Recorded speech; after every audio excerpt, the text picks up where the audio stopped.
Bismillahirrahmanirrahim. Assalamualaikum warahmatullahi wabarakatuh. Waalaikumsalam warahmatullahi wabarakatuh. Warahmatullahi wabarakatuh. Alhamdulillahi rabbil alamin. Wabihi nasta'in ala umurid dunya waddin. Allahumma salli wa sallim wa barik ala nabiyyina Muhammadin wa ala alihi wa sahbihi ajma'in. Allahumma anfa'na bima 'allamtana wa 'allimna ma yanfa'una wa zidna ilma. Allahumma inna nas'aluka ilman nafi'a wa rizqan tayyiba wa amalan mutaqabbala. Subhanaka Allahumma la ilma lana illa ma 'allamtana innaka antal alimul hakim.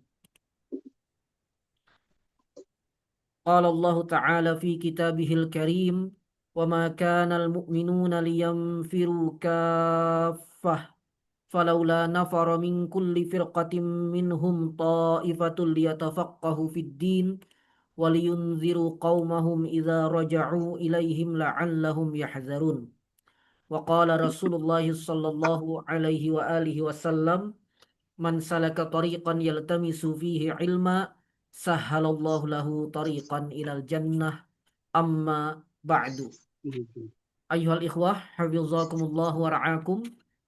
Apakah suara saya terdengar dengan jelas? Terdengar Jelas, Ustaz. Ustaz. Baik, Alhamdulillah jelas. ya. Baik, yang tampil di layar antum ini adalah tampilan ya slide pertama atau halaman pertama berjudul Bedah Kitab Raf'ul Malam 'anil A'immatil A'lam. Ya. Kegiatan malam hari ini merupakan bagian dari kegiatan dari Departemen Khasanah Ilmu ya. Kegiatan dari Departemen Pengabdian Masyarakat dan Khasanah Ilmu yang merupakan salah satu departemen dari International Open University Indonesia ya. Dan salah satu kegiatan yang diadakan oleh departemen ini adalah bedah kitab Raf'ul Malam 'anil A'immatil A'lam karya Syekhul Islam Ahmad ibn Abdul Halim ibn Taimiyah rahimahullah ta'ala. Dan kegiatan bedah kitab ini, ya kitab Raf'ul Malam ini insya Allah dibagi menjadi 2 sesi. Hanya saja jarak antar 2 sesinya cukup panjang ya. Jadi sesi pertama ini, malam ini, di semester ini, dan sesi kedua nanti insya Allah akan dilaksanakan di semester depan ya. Jadi semester berikutnya. Dan kegiatan ini sebagaimana antum ketahui ini dibuka untuk umum. Jadi yang hadir bisa dari mahasiswa IOU, bisa juga dari selain mahasiswa ya. Sekalian untuk promosi kampus kita ya. Jadi kalau ada dari antum yang belum tahu kampus International Open University, ya kampus ini adalah kampus online ya, didirikan oleh Dr. Bilal Philips, Hafizahullah Ta'ala. Ya ada sekian program studi ya, dan program studi yang paling tua adalah program studi Islamic Studies atau studi Islam. Saat ini untuk kelas bahasa Indonesia ada S1 dan S2 ya. Kemudian ada beberapa prodi lainnya, ada prodi psikologi, ada prodi pendidikan, bahasa Arab juga ya. Yang sebagiannya juga sudah ada S2-nya. Jadi bagi antum yang ingin mengikuti kuliah secara serius, namun via online ya, karena mungkin ada kendala-kendala tertentu atau memang pilihan untuk kuliah secara online bisa mengikuti perkuliahan di IOU ini ya. Baik, ikhwafillah hafizakumullah. Ini sementara saya mute dulu semua ya. Nanti pada saat sesi tanya jawab nanti akan kita izinkan.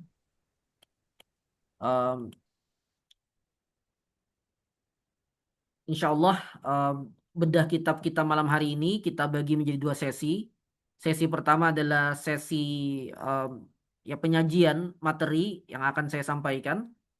Kemudian setelah itu kita ada sesi tanya jawab ya. Baik. Dan kembali lagi sebagaimana saya sampaikan, bedah kitabnya sendiri terbagi menjadi dua sesi. Eh, Sesi semester ini ya, atau part semester ini dan kemudian ada bagian semester depan. Nah, untuk semester ini kita akan menyajikan garis besar isi kitab ini ya.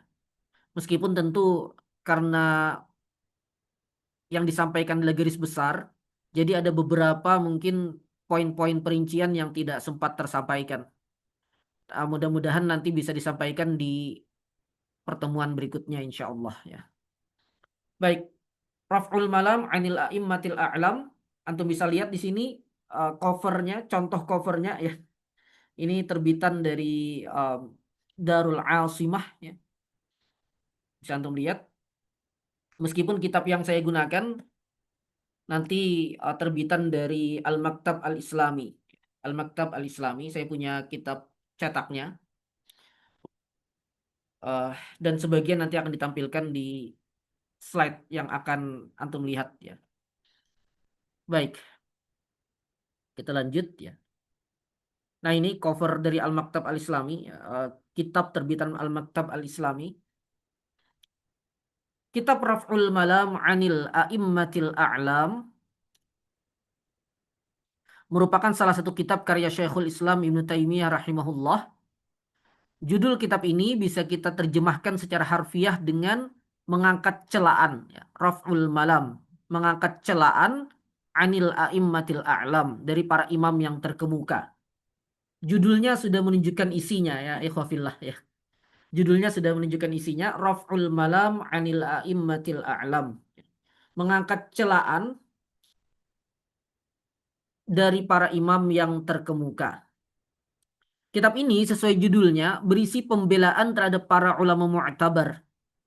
Seingat saya ada buku terjemahan untuk kitab ini, em, judulnya Membela Kehormatan Ulama. Mungkin ada terjemahan lain saya kurang tahu, tapi salah satu buku terjemahan dari kitab ini diberi judul Membela Kehormatan Ulama. Karena memang itulah inti dari isi kitab ya. Jadi kitab ini sesuai judulnya berisi pembelaan terhadap para ulama mu'tabar al-matbu'in ya.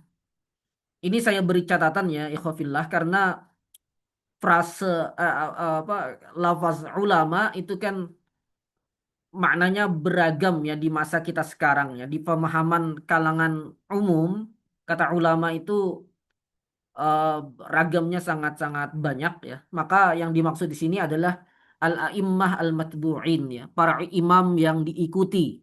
Misalnya al-a'immatul arba'ah ya. Imam Abu Hanifah, Imam Malik, Imam Asy-Syafi'i, Imam Ahmad maupun juga a'immah lainnya ya.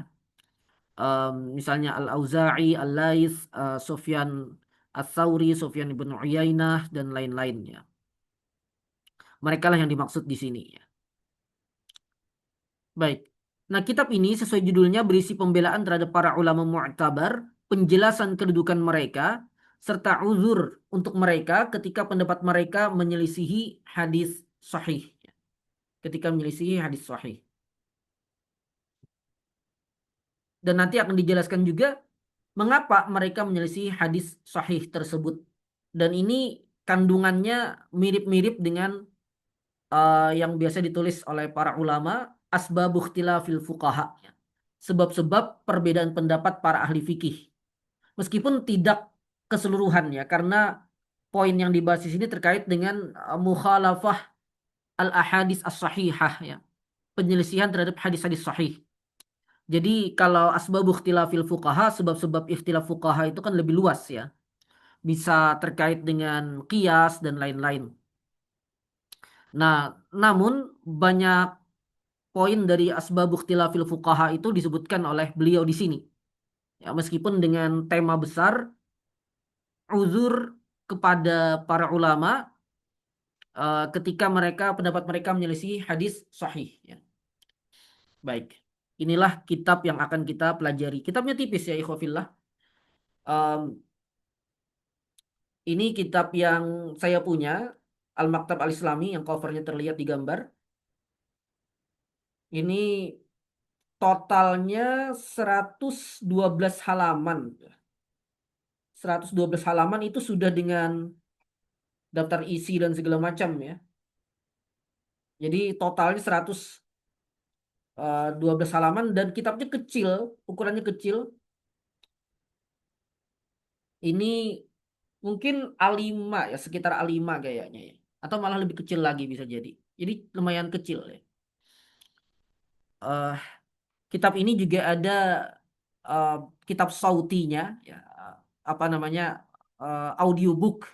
Audiobooknya ada di YouTube, ada di aplikasi juga ada ya. Saya punya aplikasi Mantuk. Ini aplikasi eh, apa kitab sauti ya, kitab-kitab para ulama dalam bentuk audio. Eh, kitab yang tersedia cukup banyak. Cuma yang saya unduh baru sedikit ya. Baru ada 4 ini yang saya download. Em, yaitu ya tadi satunya Raf'ul Malam Anil A'immatil A'lam. Kemudian kitab Ar-Risalah karya Imam Asy-Syafi'i.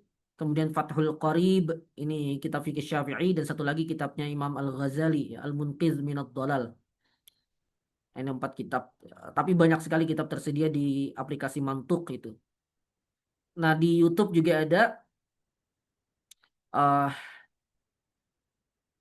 Kalau tidak salah ingat ya, panjangnya itu sekitar 1,5 jam. Panjang audionya itu sekitar 1,5 jam. Jadi kalau antum misalnya melakukan perjalanan selama 1,5 jam sambil menyimak rekaman bacaan kitab ini, khatam kitabnya. Dan dibaca juga dengan tidak terlalu cepat ya. Artinya kalau dibaca lebih cepat mungkin bisa lebih cepat juga selesainya. Baik, ini kitab kita Raf'ul Malam Anil A'immatil A'lam.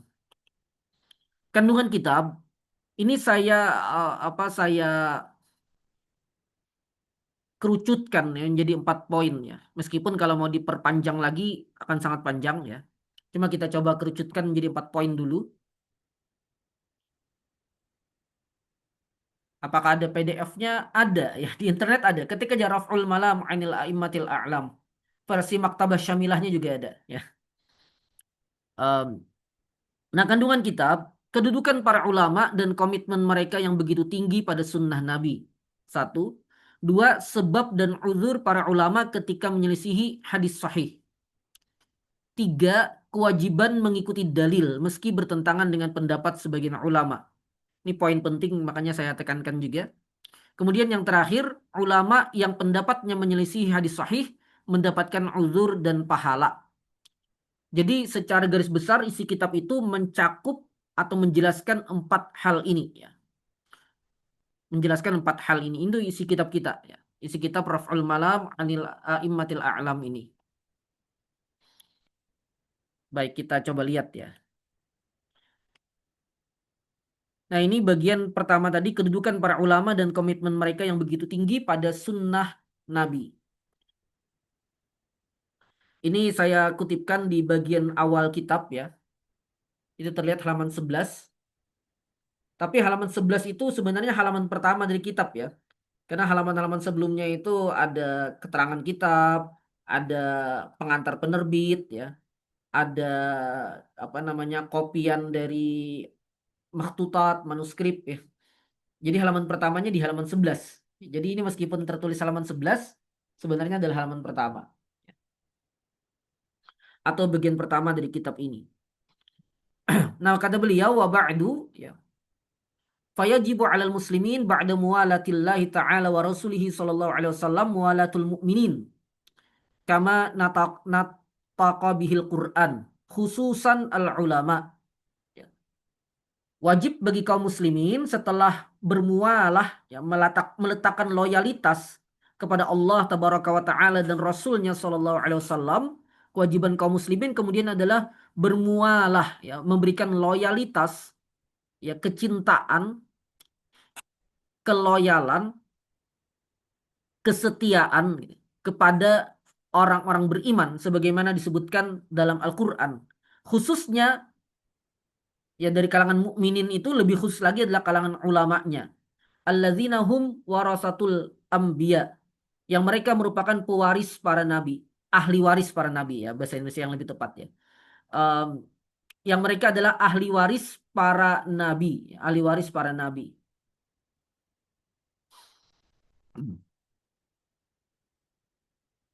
Alladzina ja'alahumullahu bimanzilatin nujum, yang Allah jadikan mereka, jadikan para ulama ini layaknya bintang-bintang ya. Yuhtada bihim fi zulumatil barri wal bahr, digunakan sebagai petunjuk ketika kita berada dalam kegelapan di daratan maupun di lautan. Ya, bintang-bintang itu kan ini di masa lalu ya. Masa sekarang mungkin tidak lagi ya. Karena sekarang sudah ada Kompas, ada ada GPS dan segala macam ya. Di masa lalu orang-orang ketika melakukan perjalanan baik di lautan dengan kapal maupun di daratan ya, terutama di malam hari mereka untuk mengetahui arah dan segala macam mereka melihat bintang.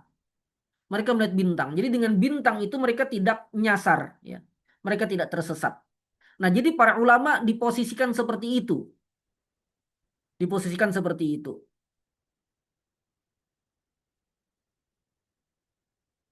Untuk menunjukkan bahwa kita tidak akan tersesat ketika kita mengikuti petunjuk para ulama tersebut. Ya. Meski ini tentu ada catatannya.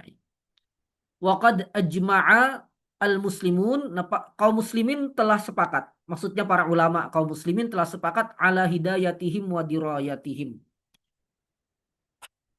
Em, atas apa bahwa para ulama ini memiliki petunjuk gitu ya, atau bisa dijadikan sebagai eh, pemandu kita ya, pemandu kita, dan juga atas keluasan ilmu mereka. Ya, dirayah ini ilmu maksudnya. Nah, kemudian beliau katakan, setiap umat sebelum diutusnya Nabi kita Muhammad sallallahu alaihi wasallam, fa'ulama uha syiraruha. Ulamanya adalah yang paling buruk dari mereka. Karena eh, tahrif, penyelewengan kitab-kitab terdahulu itu dilakukan oleh para pendeta mereka ya, para rahib-rahib mereka, dan itu adalah ulama di masa mereka. Itu menunjukkan kesesatan yang terjadi pada umat-umat Yahudi, Nasrani, dan lainnya itu penyebabnya adalah para ulamanya. Illal muslimin, kecuali kaum muslimin, umat Nabi Muhammad sallallahu alaihi wasallam. Fa inna ulama'ahum, nah ulama mereka itu adalah khiyaruhum, adalah yang terbaik dari mereka. Ya, ini penjelasan beliau ya. Kita tidak akan baca sepenuhnya ya, karena kepanjangan. Nah, mereka adalah pengganti Rasul bagi umat. Orang yang menghidupkan sunnah yang telah mati. Al-Quran tegak bersama mereka. Dan mereka tegak dengan Al-Quran. Al-Quran berbicara um, Al-Quran berbicara melalui lisan mereka. Dan mereka berbicara dengan Al-Quran. Itulah. Kemudian kata beliau, tidak ada seorang pun dari para ulama tadi ya, al-maqbulin indal ummah qabulan aman. Di sini diberi catatan, yaitu para ulama yang diakui sebagai ulama di tengah-tengah kaum muslimin ya. Tadi di awal saya beri catatan juga. Tidak ada satupun dari mereka yang yata'ammadu mukhalafata Rasulillah sallallahu alaihi wasallam fi syai'in min sunnatih. Tidak ada satupun yang sengaja menyelisih Rasulullah sallallahu alaihi wasallam. Baik, eh supaya tidak terlalu berpanjang, saya jelaskan poinnya bahwa para ulama kita ya ikhwafillah hafizakumullah, dan ini adalah bagian dari penjagaan Allah tabaraka wa taala kepada umat Islam ya. Jadi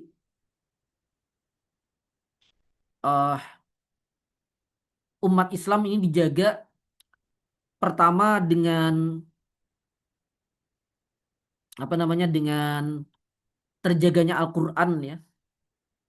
Jadi Al-Qur'an Al-Karim itu terjaga, tidak akan terjadi tahrif kepadanya ya. Sebagaimana janji Allah tabaraka wa taala ya, inna nahnu nazzalna dzikra wa inna lahu lahafizun. Al-Qur'an terjaga, dan keterjagaan Al-Qur'an ini keterjagaan lafaz oleh para ahli qiraat dan keterjagaan makna oleh para ahli tafsir dan ahli fikih ya. Kemudian yang kedua adalah adanya para ulama, adanya para ulama. Makanya ketika menjelaskan arti Taifah Mansurah ya, kelompok yang dimenangkan oleh Allah Tabaraka wa Ta'ala, Imam Bukhari mengatakan mereka adalah ahlul ilm ya, adalah para ulama ya. Sebagaimana hadis Nabi SAW, la tazalu ta'ifatun min ummati zahirina 'alal haq. Nah, itu adalah para ulama. Salah satu maknanya adalah para ulama. Jadi inilah kedudukan para ulama kita ya. Inilah kedudukan para ulama kita. Maka orang yang menjauhi ulama secara keseluruhan ya, maka ia telah jauh dari petunjuk agama. Ia telah jauh dari petunjuk agama. Nah, ini adalah poin penting yang perlu kita ketahui. Baik. Kemudian kita lanjut ke poin berikutnya. Uzur para ulama dalam menyelisihi hadis sahih. Jadi penyelisihan terhadap hadis sahih itu ada ya. Itu ada faktanya. Cuma jika yang melakukannya adalah para ulama al-matbu'in, dari para ulama yang diikuti, maka tentu ada alasan yang membuat mereka bisa dimaafkan atas hal itu. Nah, beliau di sini menyebutkan 3 uzur ya, eh, mengapa para ulama bisa menyelisih hadis sahih. Yang pertama, ada mu'tiqadihi anna Nabiya sallallahu alaihi wasallam qalahu. Mereka tidak meyakini bahwa Nabi sallallahu alaihi wasallam pernah mengatakannya. Artinya bagi mereka riwayatnya itu dhaif. Meskipun bisa jadi sebenarnya tidak dhaif, tapi mereka mengira itu dhaif. Ya. Mereka mengira itu dhaif. Jadi belum tentu secara faktanya itu dhaif, tapi mengapa para ulama itu menolak, tidak tidak mengamalkannya atau terlihat menyelisihinya, bisa jadi mereka melihat itu dhaif atau bahkan hadisnya tidak sampai kepada mereka. Artinya bukan cuma dhaif, bahkan yang dhaif pun tidak mereka ketahui gitu ya. Nanti ada perinciannya. Kemudian yang kedua, ada mu'tiqadihi iradata tilkal mas'alah bidzalikal qaul. Uh, bahwa mereka tidak meyakini bahwa hadis itu menunjukkan perkara yang sedang mereka bahas tersebut ya. Ini terkait dengan dalalah, ya, dalalah dari hadis. Jadi mungkin bagi mereka hadisnya sahih, tapi menurut mereka hadis itu tidak membahas perkara itu atau tidak bisa menjadi dalil atas perkara itu. Nah, ini juga ada nanti beberapa kita mungkin beberapa kita akan perinci ya. Kemudian yang ketiga, yang terakhir, i'tiqaduhu anna dzalika al-hukma mansukh. Keyakinan mereka bahwa hukum tersebut, hukum yang disebutkan di dalam hadis tersebut mansukh. Mansukh artinya tidak dipakai lagi ya, terangkat hukumnya, tidak berlaku lagi. Baik. Inilah 3 penyebab mengapa para ulama itu menyelisih hadis. Jadi satu, bisa jadi hadisnya dhaif di sisi mereka, atau mereka memang tidak menemukan hadis itu ya, atau mereka tahu hadis itu dan sahih di sisi mereka ya, tapi menurut mereka itu bukan dalil atas perkara itu. Dan yang ketiga, mereka tahu bahwa hadis itu sahih, mereka tahu bahwa hadis itu menjadi dalil atas perkara itu, tapi bagi mereka dalil dari hadis itu sudah tidak berlaku lagi, atau hukum dari hadis itu sudah tidak berlaku lagi. Inilah 3 penyebabnya. Jadi tidak mungkin mereka tahu ya. Jadi tidak mungkin ulama matbu'in tadi Tidak mungkin para ulama a'immah al-a'lam al-matbu'in ya um, itu mengetahui ada hadis sahih dan tahu bahwa itu sahih, kemudian mengetahui bahwa hadis sahih itu memang menjadi dalil atas perkara itu, mereka tahu, dan mereka juga tahu bahwa hadis itu yang menjadi dalil atas perkara tersebut tetap berlaku. Kalau mereka mengetahui tiga hal ini, kemudian mereka tidak mengamalkan hadis itu, maka ini jelas tidak bisa dibenarkan. Tapi tidak ada satupun dari para ulama yang kita ikuti itu seperti itu. Tidak ada satupun dari para ulama tersebut yang mengetahui bahwa hadis itu sahih, mengetahui bahwa hadis sahih itu menjadi dalil atas perkara itu, dan mengetahui bahwa hadis sahih yang menjadi dalil atas perkara itu masih diamalkan, kemudian mereka tidak mengamalkannya. Itu tidak terjadi, tidak ada faktanya. Ini yang ditegaskan oleh Syekhul Islam Ibnu Taimiyah. Artinya kalau terlihat seorang ulama tidak mengamalkan satu hadis sahih, maka kemungkinannya ya secara garis besar adalah tiga ini. Satu, mereka mungkin tidak tahu hadis itu ada gitu. Atau mereka tahu hadis itu ada tapi sampai kepada mereka melalui jalur yang dhaif sehingga mereka katakan hadisnya dhaif gitu ya. Atau mereka tahu itu hadisnya sahih tapi bagi mereka itu memang tidak tepat menjadi dalil atas perkara itu karena alasan-alasan tertentu. Atau kalaupun mereka anggap itu tepat, mereka meyakininya bahwa itu mansuh. Artinya ada dalil yang menasahnya ya, sehingga hadis itu tidak berlaku lagi hukumnya. Itulah tiga alasannya. Kemudian tiga ini mencabang ya, bercabang menjadi berbagai sebab ya. Ila asbabin muta'addidah. Jadi bercabang menjadi berbagai sebab. Dan di sini beliau nanti akan menyebutkan 10 sebab ya secara garis besar. Ini saya ambil di daftar isi ya supaya tidak capek men-screenshot ya atau ya men-screenshot ya. Uh, Asbabu tarkil hadis ya. Nah, di sini ada 10 sebab ya. Saya akan bacakan secara garis besar saja dan jelaskan sedikit ya. As-sababul awal, sebab pertama, man lam yablughul hadis ya. Hadisnya tidak sampai kepadanya. Tadi sudah kita singgung ya. Hadisnya tidak sampai. Jadi memang tidak tahu ada hadis itu. Nanti ada contohnya insya Allah ya. Kemudian yang kedua, malam yasbut indahu al hadis. Hadisnya tidak sahih. Jadi tahu ada hadis itu tapi baginya tidak sahih. Meskipun sebenarnya misalnya sahih. Ya. Kemudian yang ketiga, keyakinannya bahwa hadis itu lemah. Meskipun bagi ulama lain itu tidak lemah. Ya. Yang keempat, iltizamu syurutin khasah fil akhdhi bihi. Sebagian ulama mensyaratkan syarat-syarat tertentu untuk mengambil sebuah hadis. Ya. Mensyaratkan syarat-syarat tertentu untuk mengambil sebuah hadis. Saya coba bacakan As-Sababur Rabi' ini apa namanya? Contohnya ya. Misalnya mereka mensyaratkan ya ayyakunal muhaddisu faqihan idza khalafa qiyasa al-usul. Bahwa jika hadis itu berisi perkara yang menyelisih qiyas, maka mereka mensyaratkan yang meriwayatkan hadis itu harus salah seorang yang faqih. Sehingga ketika yang meriwayatkannya bukan orang yang faqih, misalnya mereka tidak menerima hadis itu.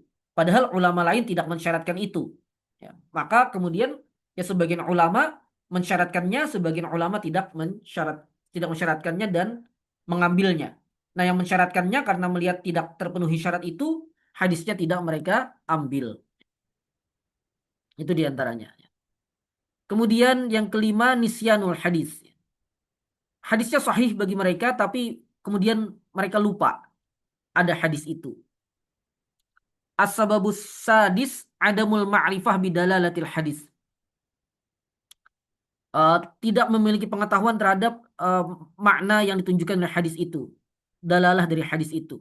Yang ketujuh, keyakinan bahwa hadis itu tidak berisi dalalah atas perkara itu. Sebab ke delapan, i'tiqadu wujudil mu'arid lahu. Keyakinannya bahwa apa dalalah yang ditunjukkan oleh hadis itu memiliki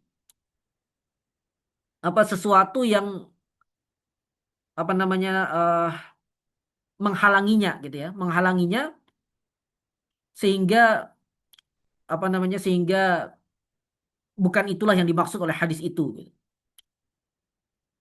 Kemudian sebab kesembilan, um, i'tiqadu mu'aradatil hadis li ghairihi. Keyakinannya bahwa um, hadis ini gitu ya bertentangan dengan yang lain gitu. Sehingga menunjukkan bahwa hadis ini dhaif, mansukh dan lain-lain.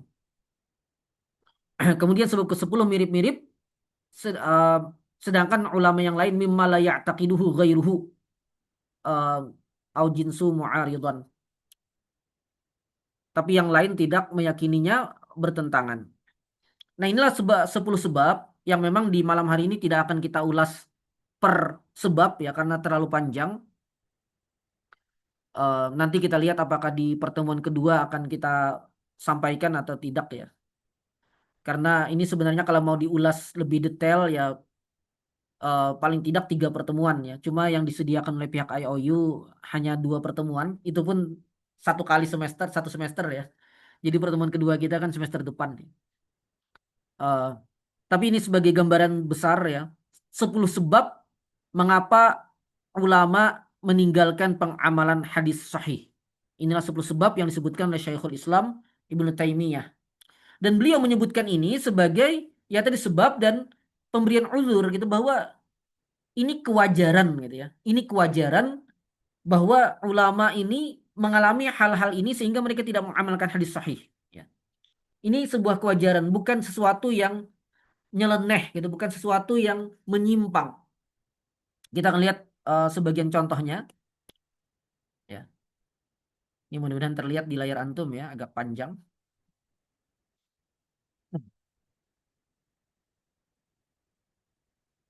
Nah ini contohnya di um, Al-Khulafa Ar-Rasyidin ya. Di sini um, disebutkan ya sebagian tidak tidak masuk ke dalam yang saya screenshot ya. Cuma poinnya di sini saya bacakan mulai awal ya.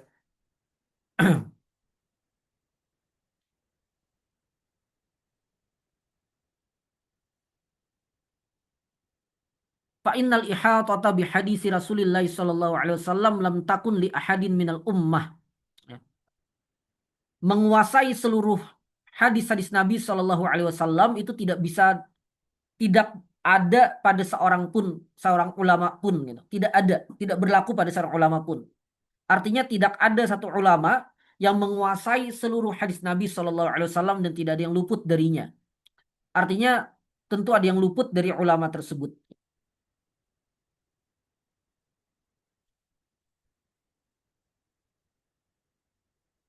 Baik. Nah, kemudian di sini beliau tekankan juga wa imma ihatatu wahidin bi jami'i hadisi Rasulillah sallallahu alaihi wasallam fa hadza la yumkinu di'a'uhu qat. Ya.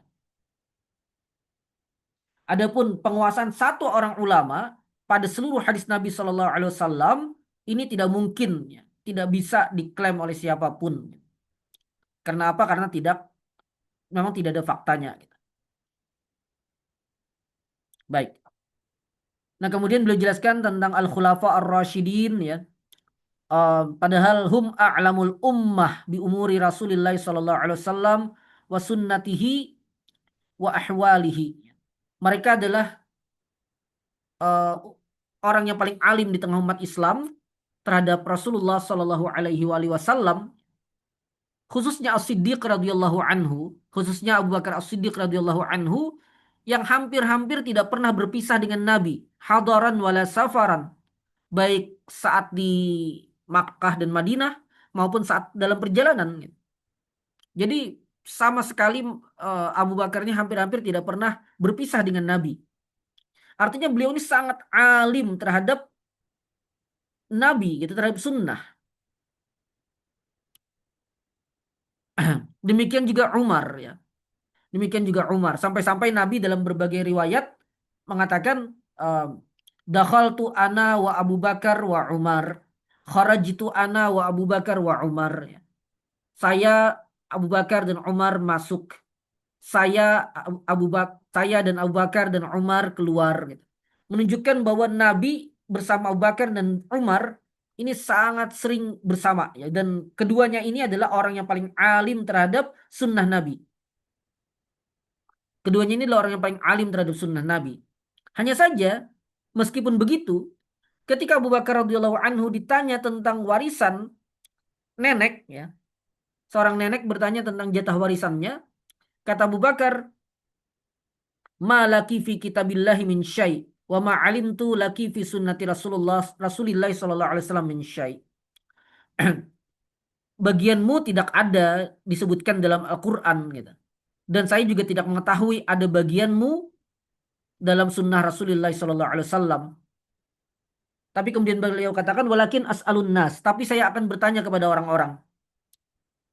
Kemudian beliau bertanya kepada para sahabat, kemudian Al-Mughirah ibn Syu'bah dan Muhammad ibn Maslamah memberikan kesaksian, ya, bahwa Nabi Shallallahu Alaihi Wasallam memberikan nenek jatahnya 1/6, ya. An a'taha as-sudus. Ini saya hapus dulu, ini ada coretannya. Nah, jadi Abu Bakar meskipun sealim itu terhadap sunnah ternyata tidak mengetahui, ya, awalnya tidak mengetahui jatah waris bagi nenek. Kemudian sebagian sahabat yang memberikan kesaksian. Nah, dan hadis itu juga diketahui oleh di sini di dobatnya Umron, ya. Umron ibn Husain atau Imran ibn Husain. Nah, padahal ketiga sahabat tadi yaitu Al-Mughirah, Muhammad bin Maslamah dan Imran ibn Husain itu tidak sealim Abu Bakar, gitu. Tapi mereka mengetahui sesuatu yang tidak diketahui oleh Abu Bakar.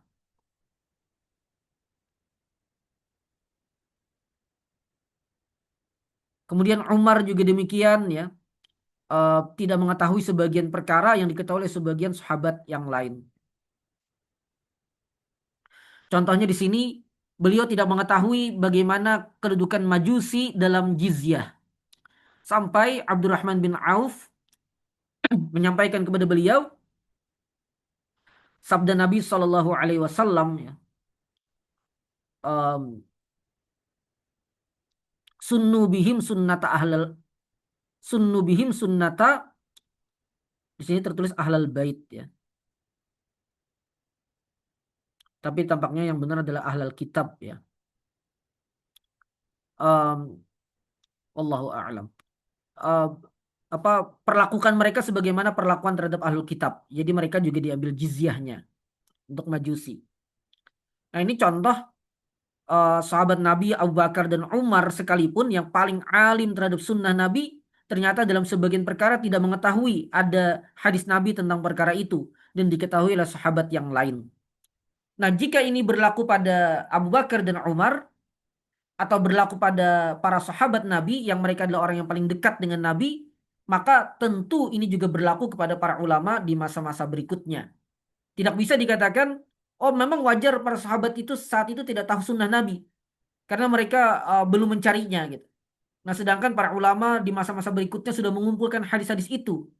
Sehingga mereka lebih tahu. Nah, perkataan ini tidak tepat. Mengapa tidak tepat?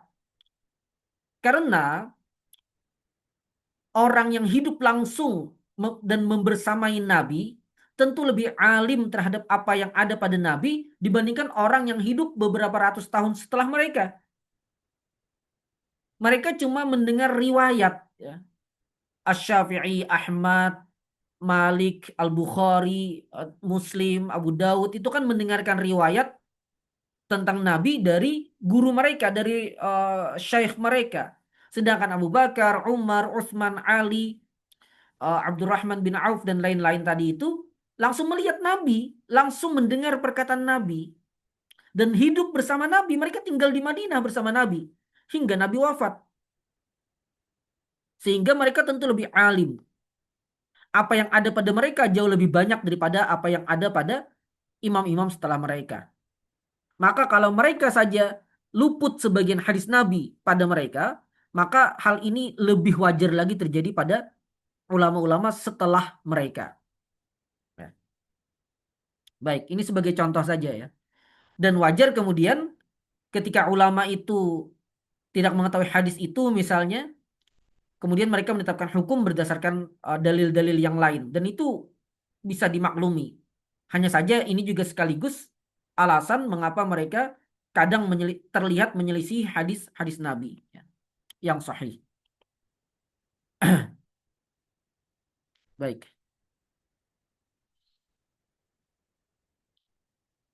Em, Kemudian juga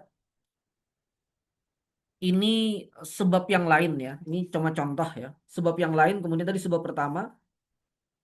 Kemudian sebab eh, berikutnya, mereka adamu ma'rifatihi bidalalatil hadis. Sebagai contoh di sini, sebagian ulama mendengar asar yang memberikan rukhsah pada nabiz. Jadi Nabi memberikan rukhsah pada nabiz ya. Dalam arti dalam sebagian riwayat Nabi meminum nabiz. Nabi meminum nabiz.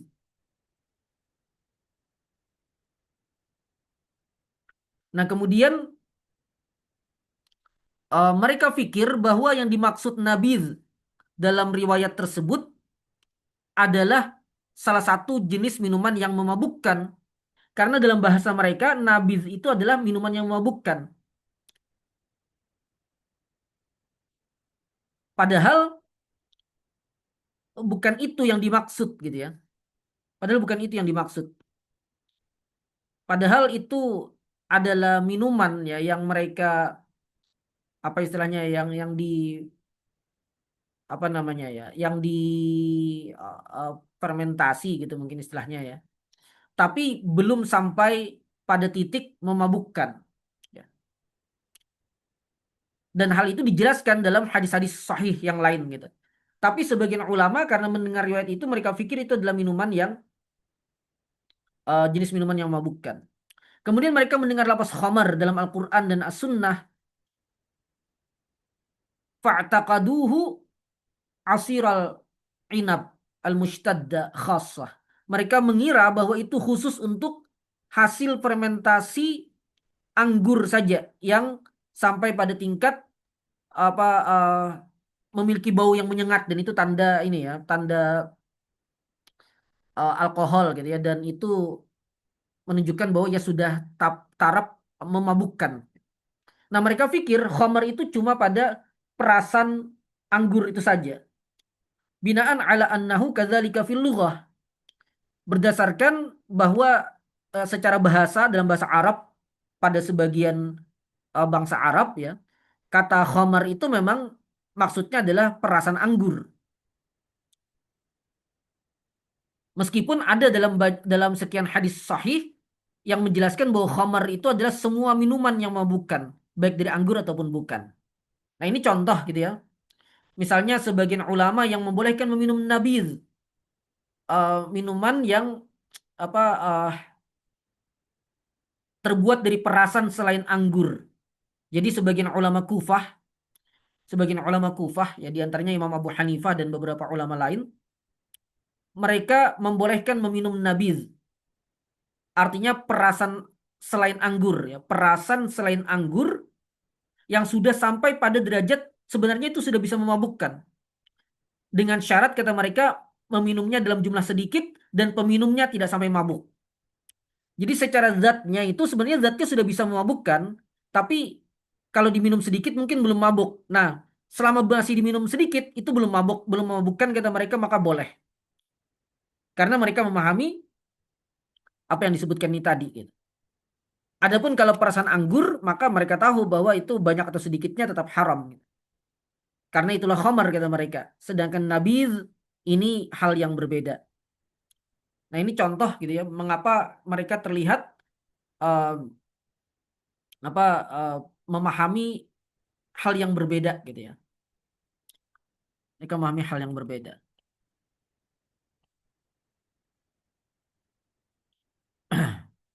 Baik.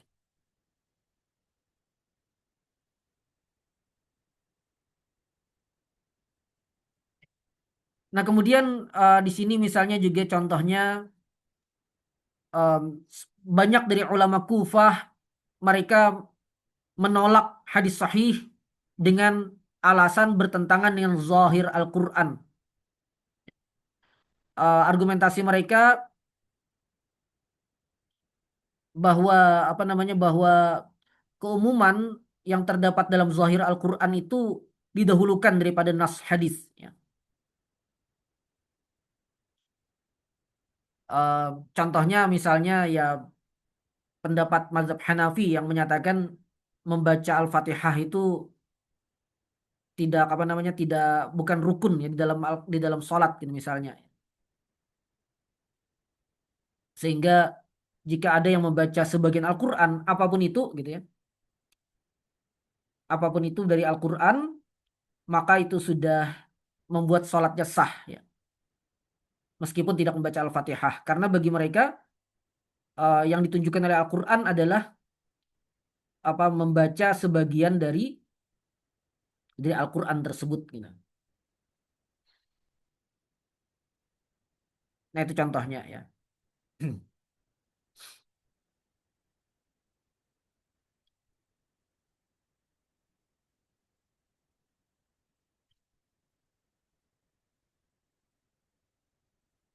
Baik.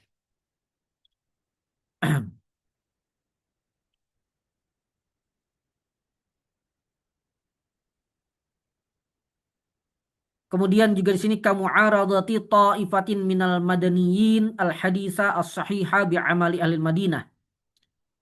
Eh, Seperti juga penolakan sekelompok ulama Madinah terhadap hadis sahih dengan alasan amal ahli Madinah. Eh, Berdasarkan pemahaman mereka bahwa para ulama Madinah saat itu berijma' sepakat untuk menyelisihi hadis tersebut. Dan ijma' mereka, ijma' ahlul Madinah ini diunggulkan daripada khobar. Nah, misalnya mereka menolak hadis sahih tentang khiyar majlis berdasarkan kaidah ini. Ya. Jadi para ulama Madinah, ya termasuk diantaranya mazhab Imam Malik, mereka mengunggulkan amal atau ijma' ahli Madinah dibandingkan khobar wahid, ya dibandingkan khobar yang diriwayatkan oleh sedikit rawi gitu. Meskipun sahih sebenarnya. Nah, di antara eh, prakteknya adalah mereka mengatakan tidak ada khiyar majlis. Padahal ada hadis sahih pada pada perkara itu ya. Dan hadis sahihnya itu bahkan diriwayatkan oleh Imam Malik sendiri.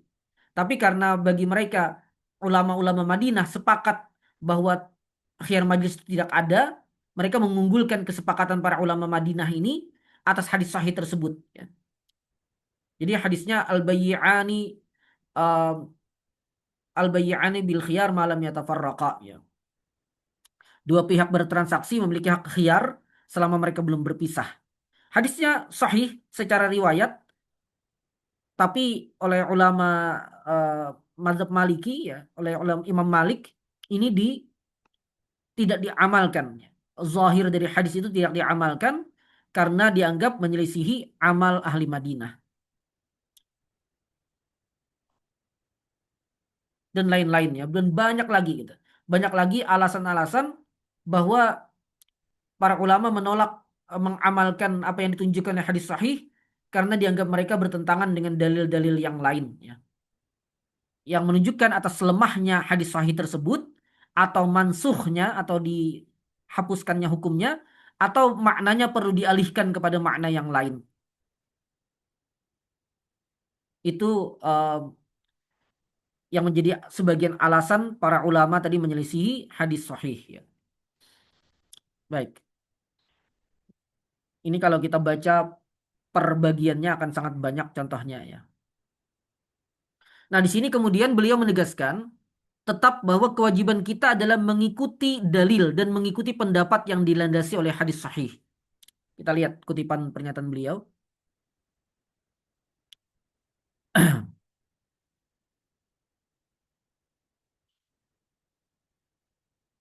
Nah, kata beliau, wa fi katsirin minal ahadits yajuzu ay yakuna lil alim hujjatan fi tarkil amal bil hadis lam nattali' nahnu 'alaiha.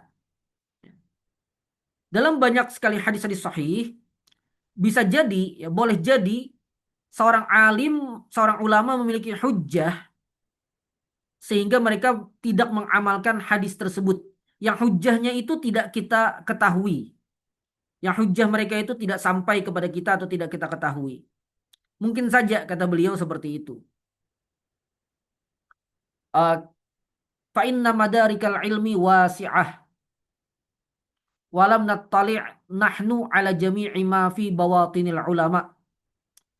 Karena sumber-sumber ilmu itu sangat-sangat luas dan kita tidak mengetahui semua yang ada pada ulama itu. Kadang ulama itu menyampaikan dalil atas pendapat mereka, kadang tidak, gitu. Kadang dalilnya tidak detail dan seterusnya. Namun kata beliau, kata beliau, meskipun kita membolehkan kemungkinan-kemungkinan itu, tapi tetap tidak boleh, gitu. Fala yajuzu lana an na'dila an qaulin zaharat hujjatuhu bi hadisin sahihin wa faqahu ta'ifatun min ahlil ilm ila qaulin akhar. Ya. Tapi bagi kita tidak boleh beralih dari pendapat yang hujjahnya nampak, yang dilandasi oleh hadis sahih dan sesuai dengan pendapat sebagian ulama. Beralih kepada pendapat yang lain yang dikatakan oleh ulama yang lain, meskipun bisa jadi ulama lain itu punya hujjah, meskipun bisa jadi ulama lain itu punya hujjah, dan bahkan bisa jadi ulama lain itu lebih alim, tapi kalau hujjahnya tidak kita ketahui dan zahir dari hadis sahih tadi itu sesuai dengan pendapat ulama yang lain, maka kewajiban bagi kita adalah mengikuti pendapat yang selaras dengan hadis sahih tersebut.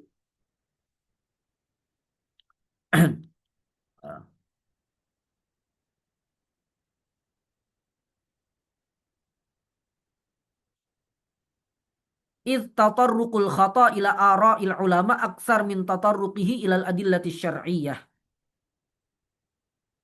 Karena kata beliau berlakunya kesalahan pada pendapat ulama itu lebih banyak dan lebih mungkin daripada terjadinya kesalahan dalam dalil-dalil syar'i. Fa innal adillata syar'iyyata hujjatullah ala jami'i ibadihi bi khilafi ra'yil alim. Karena dalil-dalil syar'i adalah hujjah Allah atas seluruh hambanya. Jadi yang diwajibkan bagi kita adalah mengikuti dalil-dalil syar'i itu. Berbeda dengan pendapat ulama. Nah, di sini apa penekanan poinnya ya, ikhwafillah? Poinnya di sini adalah um, dan ini bagi saya ini adalah hal yang harusnya disepakati ya. Meskipun nanti dalam penerapan kasus bisa jadi berbeda ya. Uh, saya aja misalnya ketika sempat menyampaikan pernyataan Ibnu Taimiyah dalam beberapa referensi tentang hamlul mutlak alal muqayyad ya, di bawahnya lafaz yang mutlak kepada yang muqayyad. Kemudian darinya disimpulkan hadis-hadis tentang isbal ya, keharaman isbal itu ditakyid dengan khuyala, dengan kesombongan. Artinya dari penjelasan Ibnu Taimiyah tersebut ya orang yang isbal tanpa kesombongan tidak haram gitu. Eh, Banyak yang shock juga mendengar itu ya. Tapi ya begitulah gitu. Jadi kita tidak berbicara pendapatnya karena pendapat itu ada banyak argumen nantinya ya.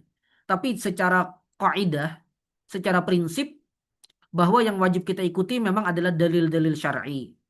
Lebih utama lagi adalah dalil-dalil asasi Al-Qur'an dan As-Sunnah. Itu prinsipnya.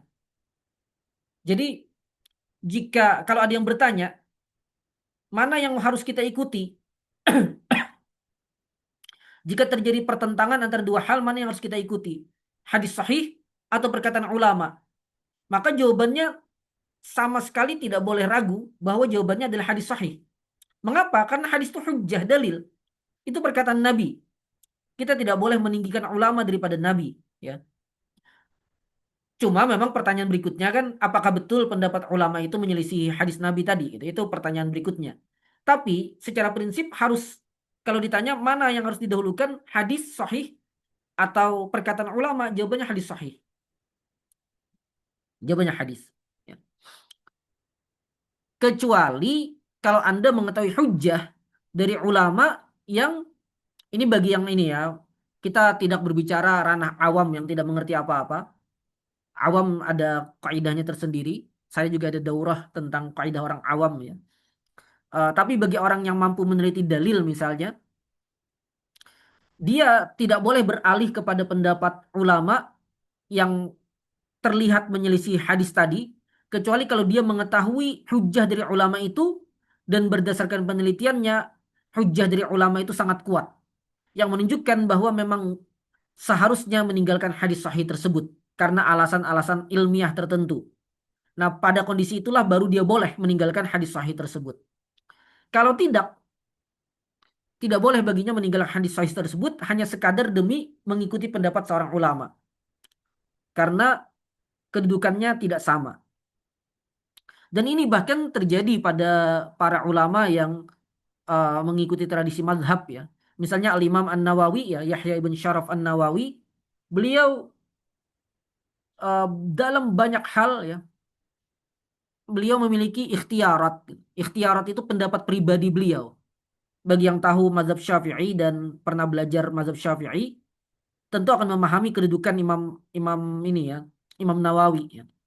Beliau ini adalah ya ulama yang bertugas mengumpulkan berbagai nas dari Imam Syafi'i dan berbagai pendapat dari para ashab Syafi'iyah. Kemudian beliau menentukan gitu ya, berdasarkan berbagai indikasi yang ada, mana pendapat yang boleh dikatakan mana pendapat yang mu'tamad ya, mana yang azhar, mana yang asah, mana yang mazhab dan seterusnya dari mazhab Syafi'i. Nah, tapi di luar itu beliau kadang-kadang memiliki pendapat pribadi yang menyelisihi pendapat mazhab Syafi'i. Karena apa? Karena alasannya selalu dari sisi dalil, pendapat yang beliau pilih itu menurut beliau lebih kuat. Menurut beliau ya tentunya ya. Artinya menurut ulama yang lain belum tentu. Tapi menurut beliau, pendapat yang beliau pegang itu adalah pendapat yang beliau pilih itu lebih kuat gitu, daripada pendapat mazhab Syafi'i. Karena itu beliau memilih pendapat itu. Nah, artinya prinsip ini dipegang oleh banyak ulama bahwa ketika terjadi ta'arud antara um, al-adillah syar'iyah atau antara al-hadis as-sahih gitu ya dengan pendapat ulama, maka mana yang harus didahulukan, mana yang harus diambil, jawabannya adalah hadis ya. Jawabannya adalah dalil. Meskipun saya kembali beri catatan ya bahwa ini tidak membenarkan kita bermudah-mudahan ya untuk mengatakan pendapat ulama itu menyelisih dalil ya. Itu perkara lain tentunya. Makanya tadi saya katakan secara prinsip kita pegang, tapi secara contoh belum tentu sesuai contohnya ya. Baik. Nah, di sini beliau mengutip firman Allah, "Fa in tanaza'tum fi syai'in farudduhu ila Allahi war Rasul." Dan jika kalian berselisih tentang satu perkara, maka kembalikanlah ia kepada Allah dan Rasulnya, artinya kepada Al-Quran dan As-Sunnah. Nah, di sini beliau mengutip perkataan dari Ibnu Abbas ketika seseorang bertanya kepada beliau tentang satu persoalan, kemudian Ibnu Abbas menjawabnya dengan hadis Nabi. Ibnu Abbas menjawabnya dengan hadis Nabi. Kemudian orang itu menanggapi, menimpali, qala Abu Bakar wa Umar bikaza gitu ya. Abu Bakar dan Umar berkata seperti ini, yang berbeda dengan apa yang ditunjukkan oleh hadis tadi. Faqala Ibnu Abbas, kemudian Ibnu Abbas radhiyallahu anhuma berkata, yushiku an tanzila alaikum hijaratun minas sama. Aqulu qala Rasulullah sallallahu alaihi wasallam wa taquluna qala Abu Bakar wa Umar. Hampir saja turun batu dari langit menimpa kalian, kata beliau. Aku katakan Rasulullah sallallahu alaihi wasallam berkata begini dan kalian menimpali Abu Bakar dan Umar berkata begitu. Artinya bahkan Abu Bakar dan Umar sekalipun ya tidak bisa mengatasi hadis Nabi. Artinya tidak bisa kita berhujjah dengan kata Abu Bakar dan Umar untuk menyelisih hadis Nabi.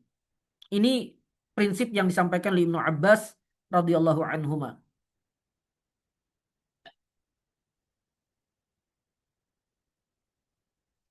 Meskipun memang bisa ditimpali lagi ya bahwa bisa jadi Abu Bakar dan Umar lebih alim terhadap hadis itu gitu. Itu bisa jadi. Tapi kembali lagi, kalaupun kita berkata begitu harus ada hujjah. Apa yang menyebabkan Abu Bakar dan Umar misalnya tidak memakai hadis itu? Selama kita tidak memiliki hujjah itu dan hadis sahih itu jelas bagi kita, maka tidak boleh kita meninggalkan hadis sahih itu hanya karena perkataan orang lain. Itu yang dimaksud oleh Ibnu Abbas radhiyallahu anhuma. Baik. Nah, terakhir, ulama yang pendapatnya menyelisihi hadis sahih mendapatkan uzur, dimaafkan, bahkan mendapatkan pahala karena ijtihadnya.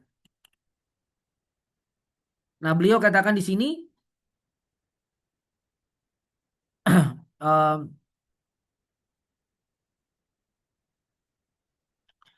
fala yajuzu an ya'taqida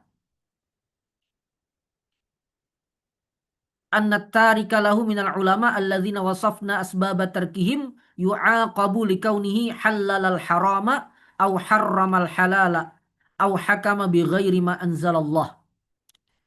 Tidak boleh kita berkeyakinan ya, bahwa orang yang meninggalkan hadis sahih tadi yang kita telah jelaskan sebab-sebab mereka meninggalkan hadis sahih tersebut, kemudian mereka diberi hukuman karena telah menghalalkan yang haram atau sebaliknya mengharamkan yang halal atau berhukum dengan selain yang diturunkan oleh Allah. Tidak bisa kita katakan begitu. Tidak bisa kita katakan begitu kata kata Ibnu Taimiyah.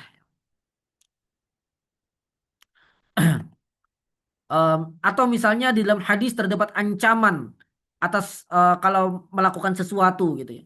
Berupa laknat, kemarahan Allah, azab dan seterusnya, maka tidak boleh dikatakan inna dzalikal alim bahwa ulama itu allazi abaha hadza au fa'alahu yang membolehkan perkara tersebut atau melakukan perkara tersebut dakhilun fi hadzal wa'id, masuk ke dalam ancaman ini. Tidak bisa kita katakan begitu. Dan ini kata beliau, kami tidak tahu ada khilaf di kalangan ulama tentang hal ini kecuali pendapat yang syadz gitu ya, yang dikemukakan oleh sebagian ulama Mu'tazilah Baghdad. Ya. Artinya, meskipun seorang ulama dengan ijtihadnya kemudian ternyata menyelisih hadis sahih karena sebab-sebab yang sudah kita bahas sebelumnya tadi, atau melakukan perkara yang ternyata diharamkan oleh Allah gitu ya.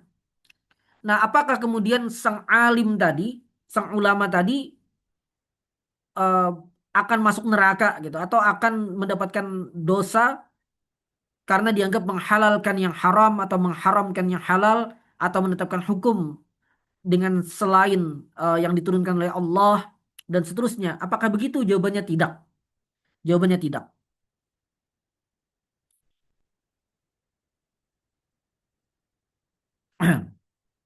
Nah, kemudian beliau membuat analogi orang yang hidup di Badiah ini pemukiman nomaden ya, atau baru masuk Islam, atau kana haditha ahdin bi Islam, atau baru masuk Islam, wa fa'ala syai'an minal muharramat, kemudian melakukan sesuatu yang diharamkan karena tidak tahu bahwa itu haram, lam ya'sam, orang itu tidak berdosa dan tidak diberi had hukuman ya.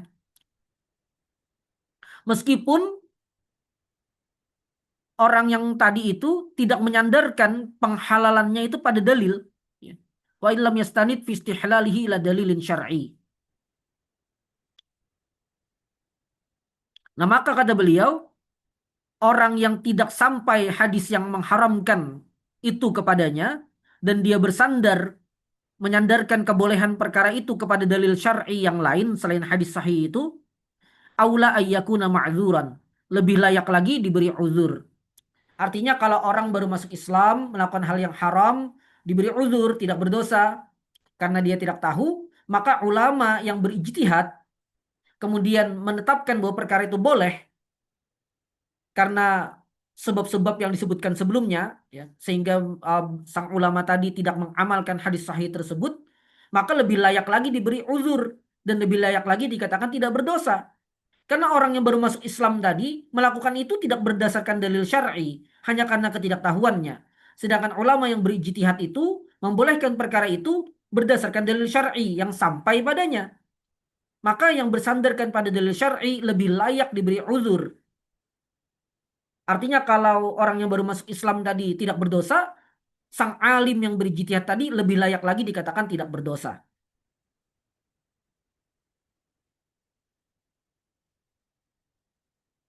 Itu maksud beliau, ya. Baik. Nah, kemudian beliau mengatakan sang alim yang berijtihad tadi makjuran mahmudan, dia dapat pahala dan mendapatkan pujian. Dia mendapatkan pahala dan mendapatkan pujian.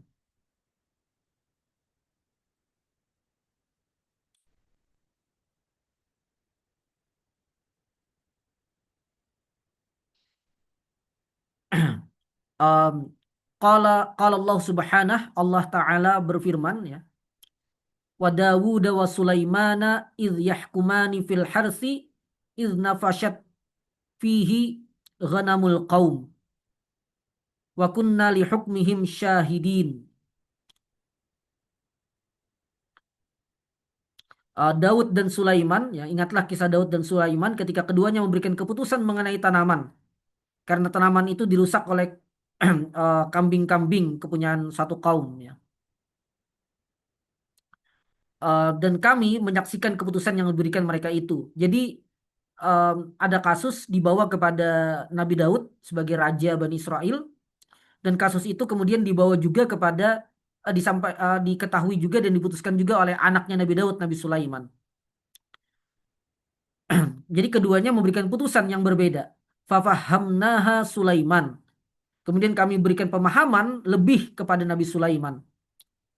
Wa kullan ataina hukma wa ilma. Dan keduanya kami berikan hukum dan ilm. Kami berikan kepadanya hikmah dan ilmu.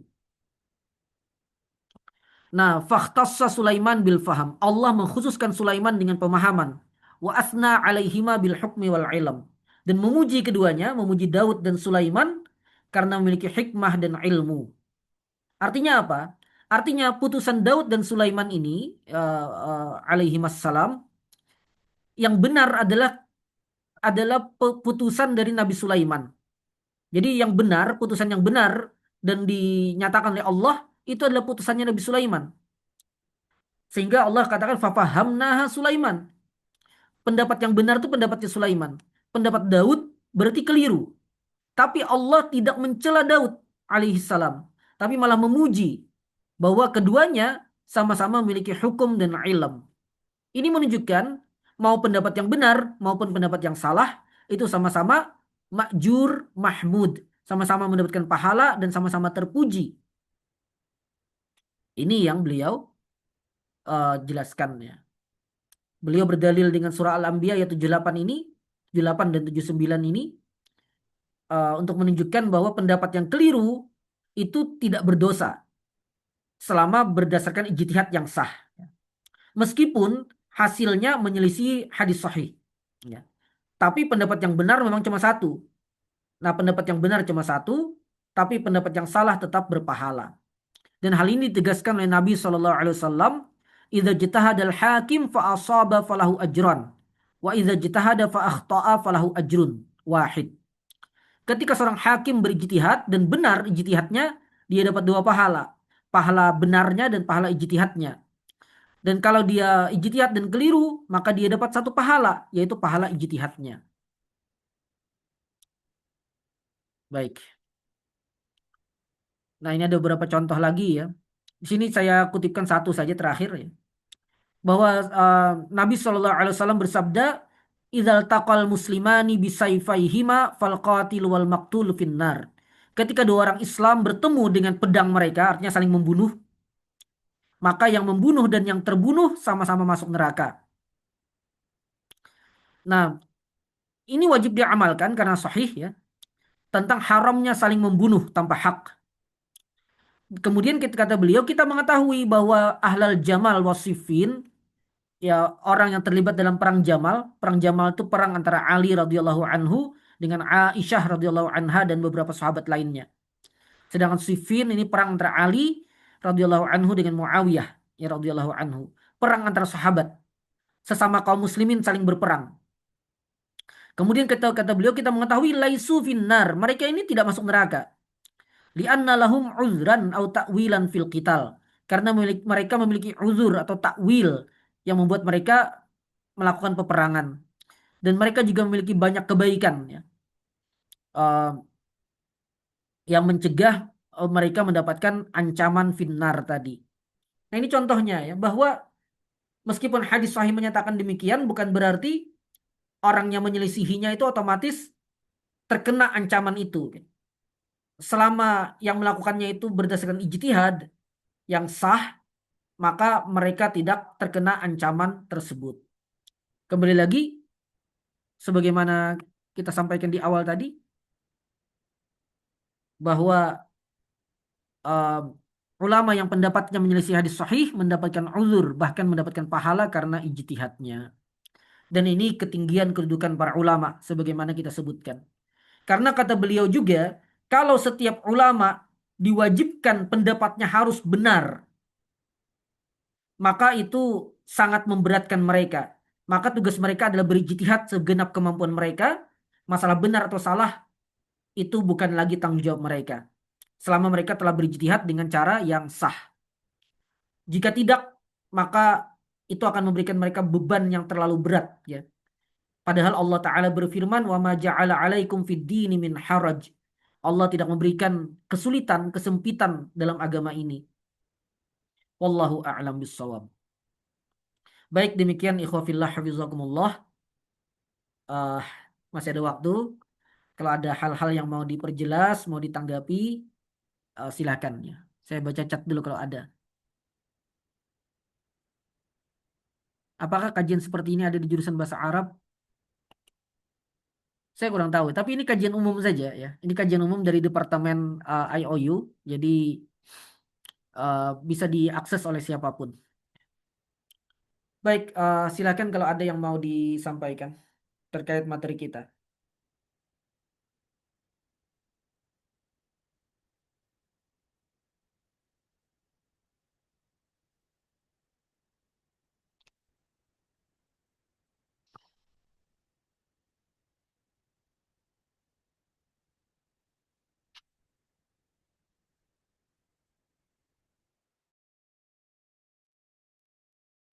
Kalau ada yang mau disampaikan bisa tulis di chat ya, em, jika ada, atau bisa juga lewat audio jika diperlukan. Saya tunggu sekitar 2-3 menit ya, kalau ada yang mau ditanyakan.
Assalamualaikum waalaikumsalam.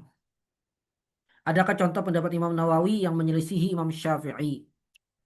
Ada sekian persoalan. Misalnya Imam Nawawi menyatakan penggunaan air musyammas itu tidak makruh karena tidak ada dalil sahih yang menunjukkan kemakruhannya.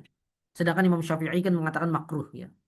Kemudian pernyataan bahwa penggunaan air musyammas itu berpotensi menimbulkan penyakit, kata Imam Nawawi juga itu bukan kesepakatan para ahli kesehatan ya. Sehingga tidak bisa diterima juga argumennya. Itu contohnya. Kemudian seingat saya juga Imam Nawawi menyatakan memakan daging onta membatalkan wudhu. Memakan daging onta membatalkan wudhu dan ini seperti pendapatnya mazhab Imam Ahmad. Sedangkan mazhab Imam Syafi'i mengatakan tidak membatalkan wudhu. Ya. Dan alasan dari Imam Nawawi menyatakan demikian karena menurut beliau hadisnya sahih dan tidak mansuh. Itu contohnya ya. Dan ada perkara-perkara lainnya. Baik, kemudian ini ada yang lebih atas. Ijtihad yang benar itu bagaimana? Apakah semua orang berhak untuk berijtihad? Tidak semua orang berhak berijtihad. Yang berhak berijtihad adalah orang-orang alim yang telah memenuhi atau telah memiliki alat-alat untuk ijtihad. Di antara alatnya adalah pemahaman terhadap uh, apa dalil Al-Quran dan As-Sunnah secara mendalam, ya. Termasuk pemahaman terhadap makna-makna yang ditunjukkannya, terhadap nasikh mansukhnya, terhadap asbabun nuzul, asbabul wurud dan lain-lain ya. Uh, Kemudian penguasaan bahasa Arab yang baik ya. Sehingga dia bisa memahami makna dari setiap lafaz yang disebutkan dalam Al-Quran dan As-Sunnah secara tepat ya. Mana yang am, mana yang khas, mana yang mujmal, mana yang mushtarak dan seterusnya. Dan berbagai syarat yang lain. Artinya tidak seluruh orang bisa berijtihad. Hanya ulama yang mendalam ilmunya yang boleh berijtihad. Nah, kemudian level di bawah ijtihad itu bertingkat-tingkat. Ada yang benar-benar awam ya. Ada yang awam ini sama sekali dia tidak mengerti dasar-dasar ilmu syar'i, maka tugasnya adalah sekadar mengikuti pendapat ulama yang dia anggap atau yang dia yakini ulama itu layak diikuti. Meskipun dia tidak paham dalil yang digunakan ulama tadi, karena memang kapasitasnya yang awam. Nah, di atas awam tadi ada, ya boleh dikatakan para penuntut ilmu. Nah, penuntut ilmu ini bertingkat-tingkat pengetahuannya. Nah, pada sebagian penuntut ilmu itu mungkin dia akan mengetahui, misalnya pendapat ulama ini eh, dibandingkan dengan pendapat ulama yang lain terlihat ada sisi kelemahan berdasarkan ilmu yang dia miliki ya. Misalnya ulama itu berdalil dengan berpendapat A gitu. Kemudian eh, setelah dia teliti ternyata ulama itu tidak berdalil dengan hadis hadis sahih karena misalnya bagi beliau hadis itu dhaif. Tapi setelah diteliti lagi oleh orang tadi ternyata penyebab kedhaifannya tadi sebenarnya karena eh, kekeliruan misalnya atau karena ketidakkomprehensifan penelitian sang ulama itu. Karena sebenarnya ulama-ulama yang lain menegaskan bahwa hadis itu sahih dan diamalkan. Sehingga dengan penelitiannya tadi dia mengetahui pendapat ulama A tadi misalnya lemah karena menyelisih hadis sahih. Maka tugas dia adalah uh, tidak mengikuti pendapat itu dan mengikuti pendapat ulama lain yang sesuai dengan hadis sahih tersebut. Nah, jadi tingkatannya berbeda-beda ya. Cuma bukan berarti kalau orang itu bukan mujtahid, kemudian tidak bisa menerapkan kaidah yang kita bahas tadi, karena di bawah mujtahid itu ada juga orang-orang yang levelnya bertingkat-tingkat gitu ya. Adapun orang awam yang benar-benar awam, yang seperti masyarakat kebanyakan yang tidak mengerti dalil, maka tugasnya cukup bertanya. Tugasnya cukup bertanya kepada alim yang dia percaya keilmuannya.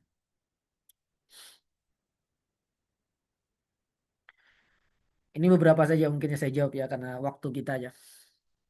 Baik, saya lanjutkan. Bagaimana kita bisa menghubungkan hadis sahih dengan budaya kearifan lokal? Kadang kami masih bingung mengukur apakah ini adalah hal yang dibolehkan atau sebaiknya ditinggalkan. Sementara hal itu sudah masyhur di sebuah daerah. Tanya ulama di daerah itu. Ya. Eh, karena contohnya juga ini tidak diperjelas ya dan mungkin sensitif. Cuma yang bisa mengukurnya adalah orang yang punya ilmu ya. Maka bisa ditanyakan ke ulama yang ada di daerah itu, gitu. Apa misalnya dasar dari kearifan lokal itu? Apakah kearifan lokal itu sesuai dengan Islam atau tidak, gitu. Nah, itu bisa ditanyakan. Kalau belum yakin dengan jawaban dari seorang ulama, tanyakan kepada ulama yang lain. Ya. Eh, begitu mungkin ya.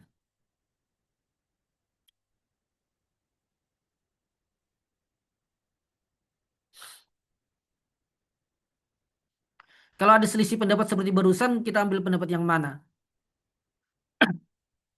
Bagi yang mampu meneliti, ya, dan mampu meneliti ini kalau mau dibuat sederhana sekali adalah ya dia sudah cukup menguasai usul fikih. Ya. Ini kalau mau dibuat sesederhana mungkin ya. Kalau dia sudah menguasai usul fikih minimal pada tingkat pertengahan gitu ya. Um, dan penguasaannya pada setiap babnya. Nah, kalau dia sudah menguasai itu, maka dia bisa menimbang. Nah, kalau dia belum seperti itu, dia sebenarnya tidak bisa menimbang. Nah, bagi orang yang tidak bisa menimbang pendapat, tugasnya adalah menimbang ulama. Bukan menimbang ulama dalam arti bukan ini ya, mengadu ulama. Tapi maksudnya adalah dia tugasnya cukup mengikuti pendapat ulama yang dia fiqh dengan keilmuannya. Ya. Atau kalau mengikuti mazhab, ya dia ikuti mazhab yang dia fiqh dengan mazhab tersebut. Ya. Misalnya dia mengikuti mazhab Syafi'i karena ini apa imam utamanya adalah Imam Syafi'i, seorang ulama besar gitu. Dia percaya, kemudian dia ikuti mazhab Syafi'i misalnya. Atau dia ikuti mazhabnya Imam Ahmad karena Imam Ahmad ini imam besar dan seterusnya. Atau dia ikut Syekh Fulan atau ulama siapa gitu. Itu tugas orang awam yang belum bisa meneliti tadi. Nah, adapun bagi yang bisa meneliti ya dengan syarat atau ketentuan yang saya sebutkan tadi, kalau dia bisa meneliti, maka tugasnya meneliti dan mengikuti pendapat yang akrab ila shawab, yang lebih dekat pada kebenaran, yang lebih dekat pada apa yang ditunjukkan oleh Al-Qur'an dan As-Sunnah pada perkara tersebut bagi yang mampu meneliti. Bagi yang tidak mampu tugasnya bertanya kepada atau mengikuti pendapat satu ulama.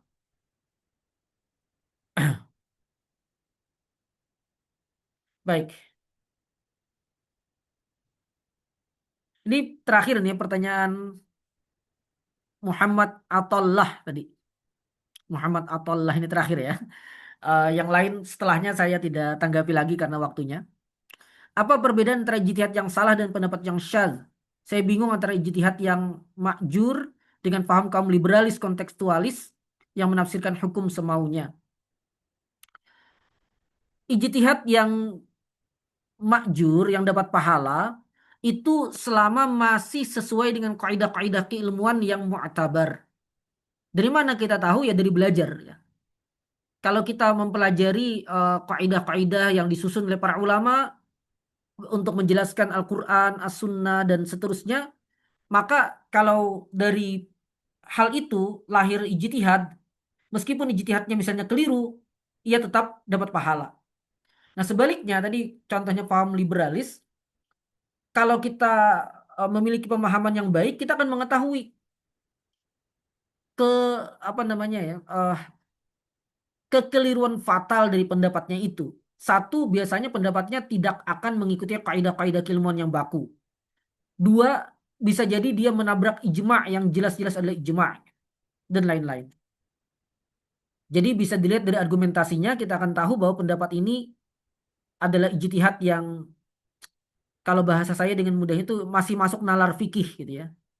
Artinya bagi orang yang terlatih memahami pendapat-pendapat para ulama, dia akan tahu bahwa pendapat ini masih layak dianggap sebagai pendapat gitu ya, yang eh, orang yang mengemukakannya mendapatkan pahala, entah benar atau salah. Dan ada juga yang sudah tidak layak lagi disebut sebagai pendapat yang diakui karena sudah menyimpang sepenuhnya. Jadi dilihat dari kaidah-kaidah keilmuan yang dipegang, kemudian lihat pendapat itu dasar pengambilannya seperti apa. Eh, Gambarannya sesederhana itu, cuma dalam praktek penelitiannya tentu tidak mudah ya. Makanya kita juga untuk menilai satu pendapat itu masih layak disebut sebagai ijtihad yang sah atau tidak juga harus hati-hati. Juga harus hati-hati. Wallahu a'lam.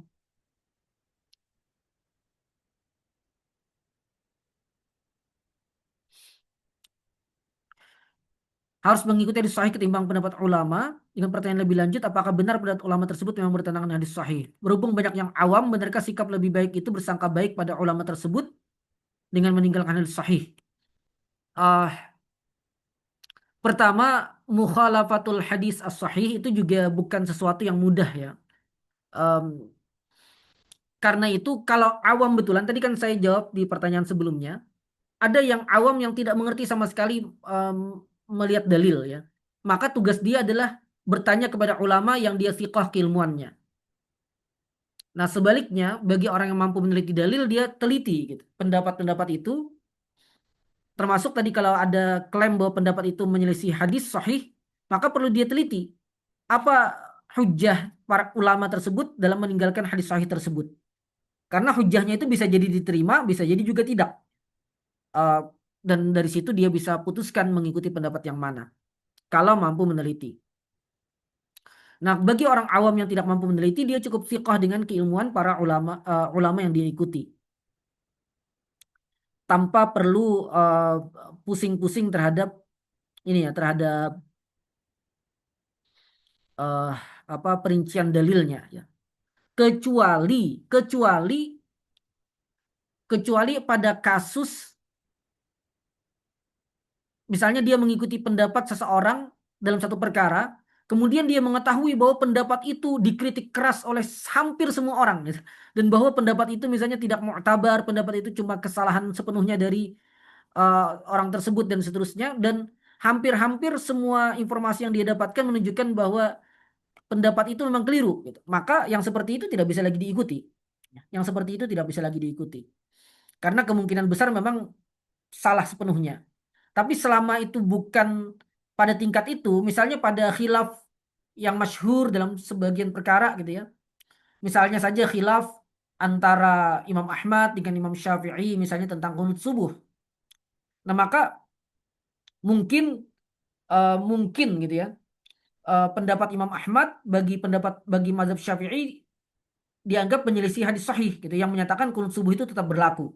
Sebaliknya bisa jadi eh, dari mazhab Imam Ahmad mengatakan pendapat mazhab Imam Syafi'i ini yang menyelisih hadis sahih gitu. Bisa jadi. Nah, karena ini khilaf yang masyhur dan argumen mereka sama-sama kuat, maka bagi orang awam tidak masalah mengikuti satu pendapat itu ya. Tidak masalah mengikuti satu pendapat itu. Dan karena dia awam dia tidak perlu memusingkan dalilnya. Yang penting bagi dia adalah bahwa pendapat yang dia ikuti itu dikemukakan oleh ulama mu'tabar yang dia thiqah dengan keilmuannya. Bagi orang awam. Ya saya selalu membedakan orang awam yang tidak bisa meneliti dalil dengan ya talibul ilm yang bisa meneliti dalil ya. Dan talibul ilm ini standarnya bukan sekolah di mana, bukan eh, lama belajar sama siapa, bukan, tapi apa yang sudah dia kuasai, apa yang sudah dia kuasai. Tadi saya memberikan standar sederhana saja. Kalau dia sudah menguasai bahasan usul fikih misalnya pada tingkat menengah, bolehlah dikatakan dia sudah agak bisa gitu meneliti dalil ya. Artinya di bawah itu berarti belum bisa ya. Di bawah itu belum bisa. Kemungkinan di bawah itu dia belum paham apa itu mutlak, apa itu muqayyad ya, am khas dan seterusnya dia belum mengerti. Maka kalau belum mengerti itu memang belum saatnya meneliti dalil. Baik. eh Ini terakhir ya Muhammad Athallah ya. Ini yang terakhir tadi. Adakah ulama yang diakui keilmuan usul fikihnya walau hanya pernah mempelajari satu dua kitab usul fikih saja dikarenakan dianggap memiliki ketajaman pemahaman? Ada beberapa nama yang saya ingat ada yang disampaikan bahwa beliau ini cuma pernah mengkhatamkan satu kitab di hadapan guru gitu. Tapi diakui kepakarannya. Cuma mungkin namanya tidak perlu saya sebutkan ya. Eh, Hanya saja poinnya memang bukan jumlah kitab yang dipelajari ya. Poinnya bukan jumlah kitab yang dipelajari, tapi poinnya adalah pemahaman terhadap apa yang dipelajari. Jadi kalau orangnya memang benar-benar cerdas, memang tingkat pemahamannya tinggi, maka mungkin saja. Lagi pula, kalau kitab yang digunakan adalah kitab yang bagus gitu ya, kitab yang mu'tamad dalam dalam bidang ilmu tersebut, bahkan mengkaji kitab itu beberapa kali, meskipun hanya satu kitab gitu ya, bisa jadi menghasilkan kedalaman ilmu yang lebih baik daripada orang yang terlihat mengkaji banyak kitab tapi cuma sekali. Dan sekilas saja gitu ya. Nah, lebih bisa jadi lebih baik dan lebih dalam ilmunya orang yang mempelajari satu kitab tadi. Jadi kembali lagi bukan masalah jumlah kitabnya ya, tapi bagaimana pemahaman dia terhadap isi kitab tersebut. Dan itu biasanya terlihat ya dari apa yang dia sampaikan, apa yang dia tulis, atau dia menghasilkan karya maka lebih jelas lagi bisa dilihat gitu ya. Atau kesaksian dari gurunya dan seterusnya. Itu.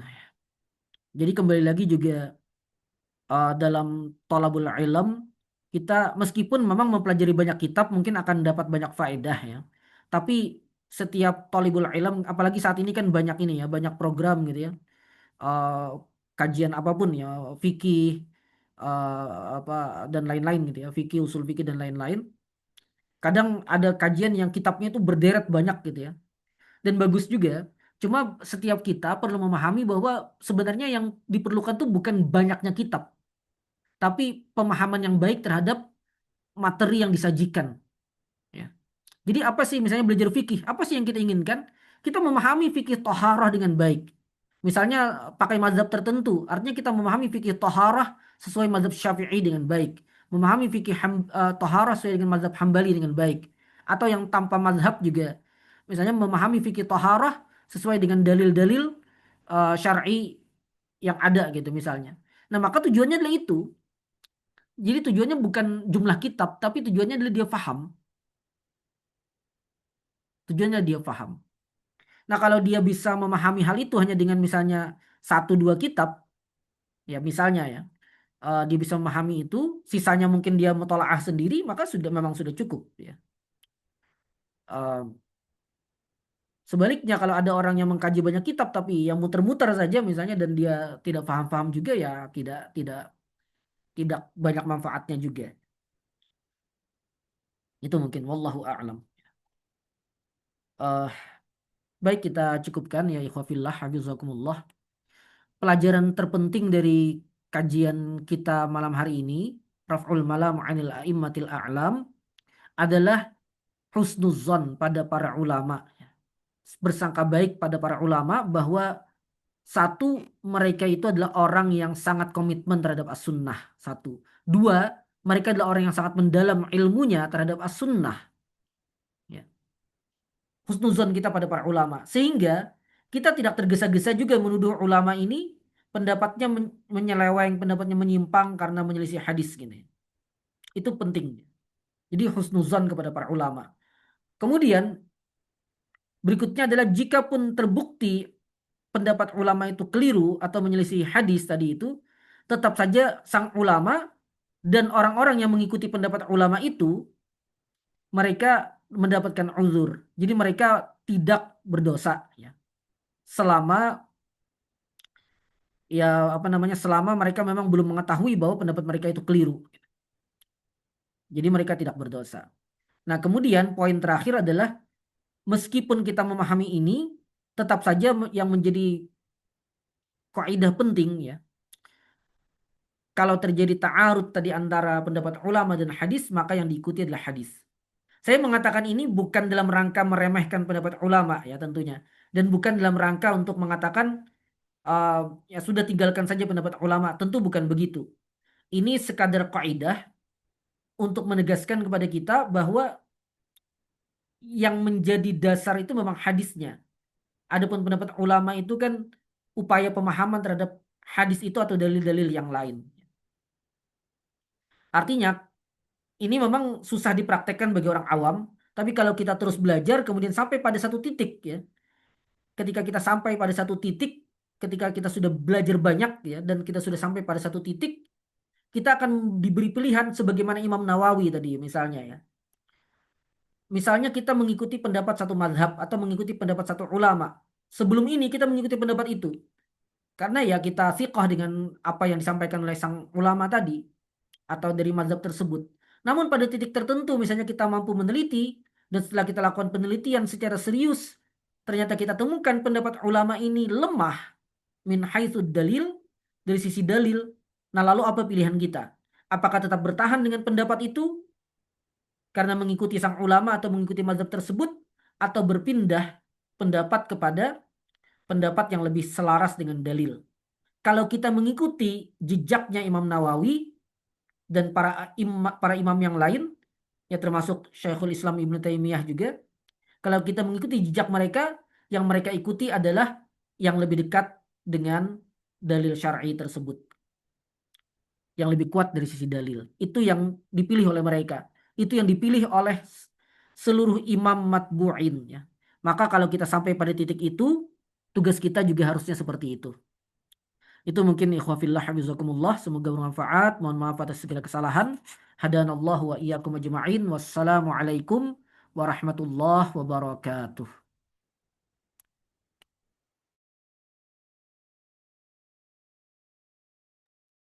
Kita tutup.